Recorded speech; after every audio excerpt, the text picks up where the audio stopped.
Bapak Bupati dan juga kita semua, Inama Wewari Lur Dolor Mogan Saweng. Pada kesempatan ini hadir saya dan juga Pak Manto sebagai Wakil Ketua DPRD Kabupaten Sika. Kalau kita mengikuti, mencermati dinamika pembangunan di Kabupaten Sika, khususnya 2 tahun terakhir ini, Bapak Ibu, kami harus mengatakan secara jujur kita belum bisa berbuat banyak karena seluruh alokasi anggaran kita lakukan refocusing hanya untuk bagaimana upaya bersama menangani masalah COVID yang saat ini mendunia, termasuk juga di Nangablo ini. Sehingga saya ketika turun dari desa ke desa, ketika berada di wilayah Kecamatan Nita, keluh kesah warga masyarakat terjadi di mana-mana. Pak Bupati, saya ingat betul kemarin 2020 ketika kita alokasikan anggaran untuk pembangunan ruas jalan Ripuan Nangablo, proses itu sedang berjalan, dilakukan tender, tapi itu akhirnya kita harus pending hanya karena kita urus dulu COVID. Anggarannya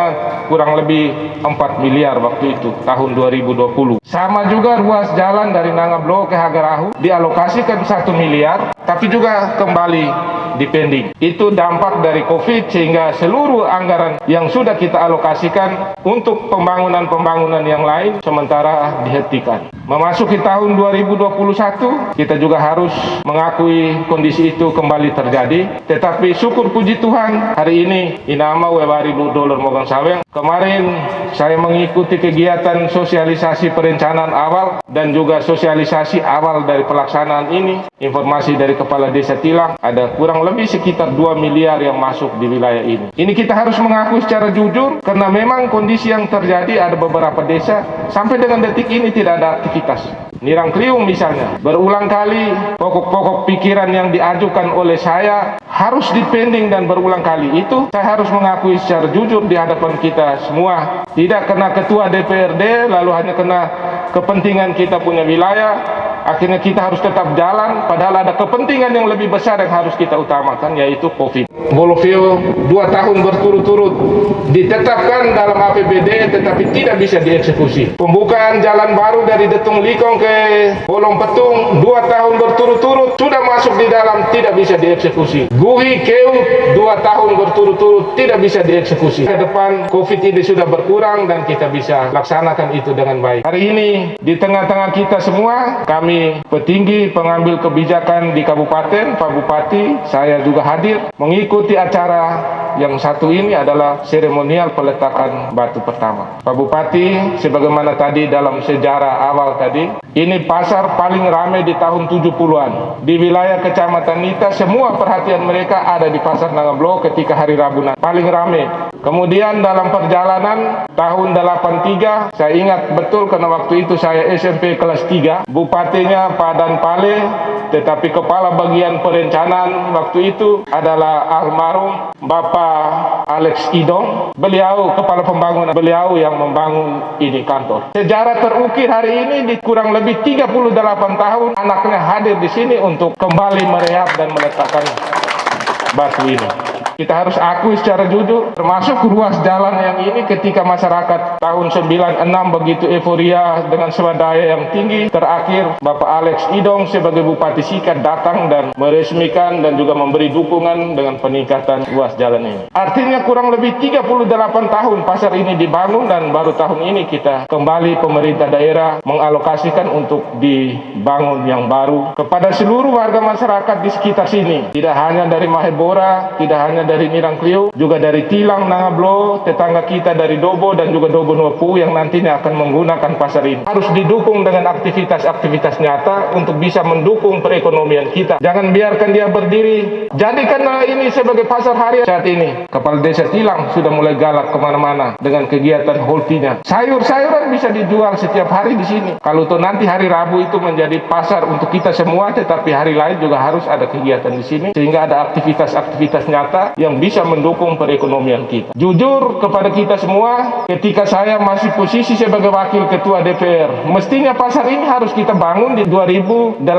kemarin. Ya, Pak Manto sebagai ketua fraksi PKB waktu itu, usulan saya bersama dengan itu pembangunan pasar ikan yang dulu disebut pasar tempat pengasapan ikan, Tetapi apa yang terjadi waktu itu, Kadis Perindustrian masih dengan Pak, beliau datang ke sini, pulang ke bawah, sampaikan kepada saya, Pak Wakil, tidak bisa itu dibangun karena tidak ada orang yang menggunakan. Saya hanya beri satu kata saja, Pak, bagaimana orang bisa menggunakan kalau memang sarananya tidak mendukung. Pasarnya dengan kondisi seperti itu, orang takut menjual. Kalau bisa kita ambil sikap, anggarkan tahun 2019 atau 2020. 2020 kemarin kita alokasikan anggaran kurang lebih sekitar 2 miliar, hanya karena kita harus bisa melihat juga tempat-tempat lain. Akhirnya secara keseluruhan pasar ini dialokasikan 1,2. Secara teknis tadi dilaporkan 9 lebih itu, 900 lebih itu. Itu riwayat daripada perjuangan kita sampai dengan hari ini kita memulai pembangunan ini. Sekali lagi kepada kita semua, Ina ama wewari Luhur Dolor Mogan Saweng, ke depan saya berharap pasar ini hadir di tengah-tengah masyarakat, manfaatkan ini dengan baik untuk bisa meningkatkan ekonomi kita. Ini untuk masyarakat. Kedua, saya juga berharap kontraktor jangan membuat persoalan, karena saya di DPR sana urus banyak orang. Jangan sampai ada masalah kecil di sini dibawa ke DPR lalu di sana menjadi. Artinya pembagian tugas pimpinan Bapak yang urus, tetapi kalau ini sudah agak sedikit mengganggu. Hal-hal kecil berkaitan dengan upah tukang, harga material dan lain-lain selesaikan di sini, jangan bawa ke DPRD. Itu untuk kontraktor. Ke depan dalam kaitan dengan tanggung jawab kita untuk membangun wilayah ini, sejarah mencatat menandatangani perjanjian untuk pinjaman daerah dan beberapa alokasi kegiatan anggaran itu untuk di wilayah ini. Mungkin bisa sebentar Pak Bupati bisa menyampaikan kepada kita. Saya hanya mau katakan satu lagi, di tahun 2023 nanti pemerintah dan DPRD Kabupaten Sika sudah menyetujui akan dibangun di Paga, yaitu sebuah dermaga yang terbesar di Pulau Flores ini. Surat persetujuan DPRD sudah ditandatangani, surat persetujuan Bupati sudah ditandatangani, dan sudah kami kirim ke Dirjen Perhubungan Darat. Ke depan menjadi tanggung jawab pemerintah daerah adalah mengalokasikan anggaran untuk pembebasan lahan kurang lebih 2,5 hektar, dan itu kita sudah komunikasikan. Dan sebentar lagi juga kita akan membahas di KUA PPS untuk kemudian kita bisa alokasikan di perubahan ini dan juga di APBD Induk nanti, Pak Bupati. Artinya sebelum Pak Bupati berhenti 1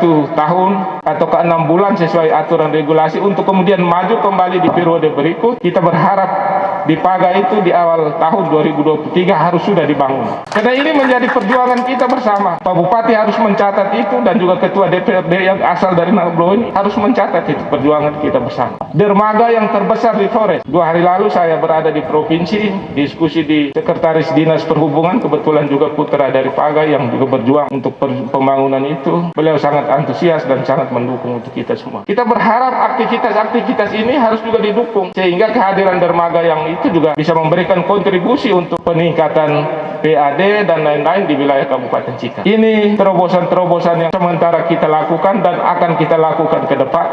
Saya berharap Bapak Ibu semua tetap mendukung kami dalam berbagai upaya dan kegiatan kita, sehingga perencanaan besar ini bisa dilaksanakan dengan baik.